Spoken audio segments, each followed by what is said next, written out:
Hello, we have been working on solving quadratic equations. That is, we want to solve equations of the form ax squared plus bx plus c equals to 0 with a, b, and c real numbers and the additional condition that a is not equal to 0.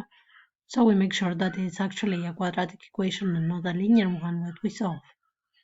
When we say that we are trying to solve an equation, that means that we are trying to find the values of x, in this case, because the equation is an equation in x, that when we substitute by them, the result is 0. For instance, let's look at the following example. Let's say we have 2x squared minus 5x minus 3 equals to 0.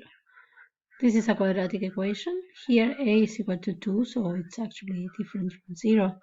And my claim is that x equals 3 is a solution.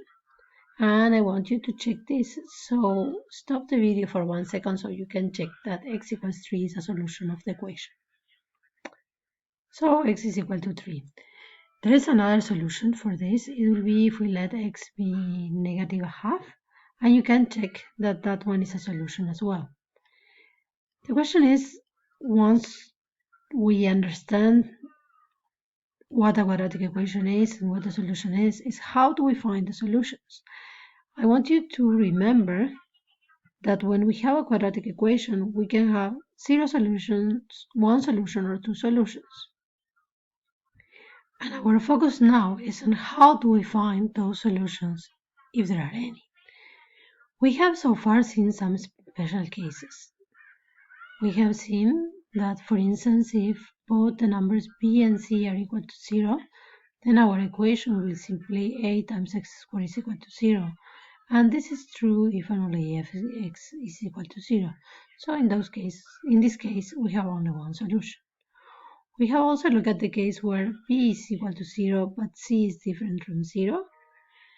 That will be something, for instance, like x squared minus 1 equals to 0, or x squared, 2x squared plus 3 equals to 0. You know how to solve this, and you know that in the first case the options are either that x is equal to 1 or x is equal to negative 1, and we know that in the second case there is no solution. This is because the first term in our algebraic expression here is going to be greater or equal than 0, while the second term is greater than 0, so the sum is going to be greater than 0, so there is no way of making this to be equal to 0.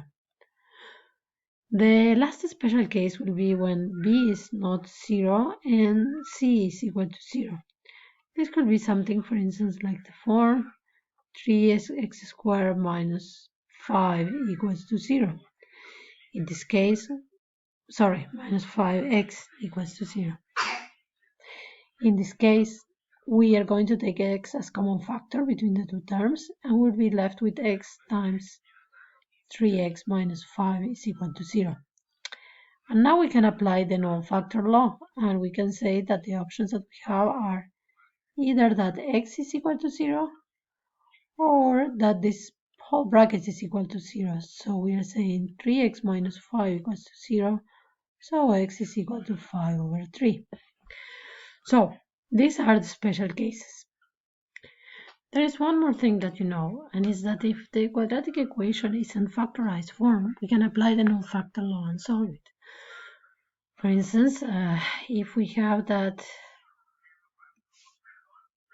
x minus 3 times 2x plus 1 is equal to 0, without expanding, we know that this is a quadratic equation because we're going to have x times 2x here.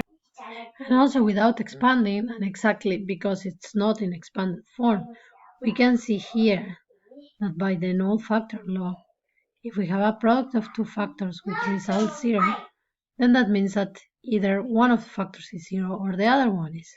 So either x minus 3 is equal to 0, which happens when x is equal to 3, or 2x plus 1 is equal to 0, which happens when x is equal to negative a half.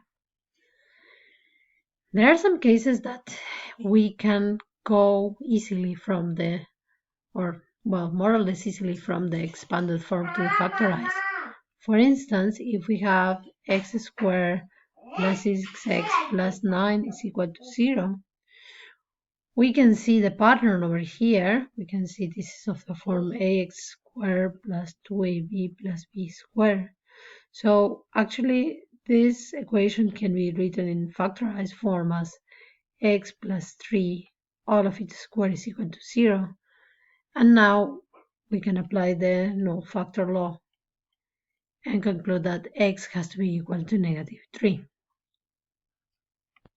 Later on, we are going to learn more techniques for factorizing quadratic equations. But our next goal is going to be instead to take us through a formula that is going to help us to solve all the quadratic equations that can be solved.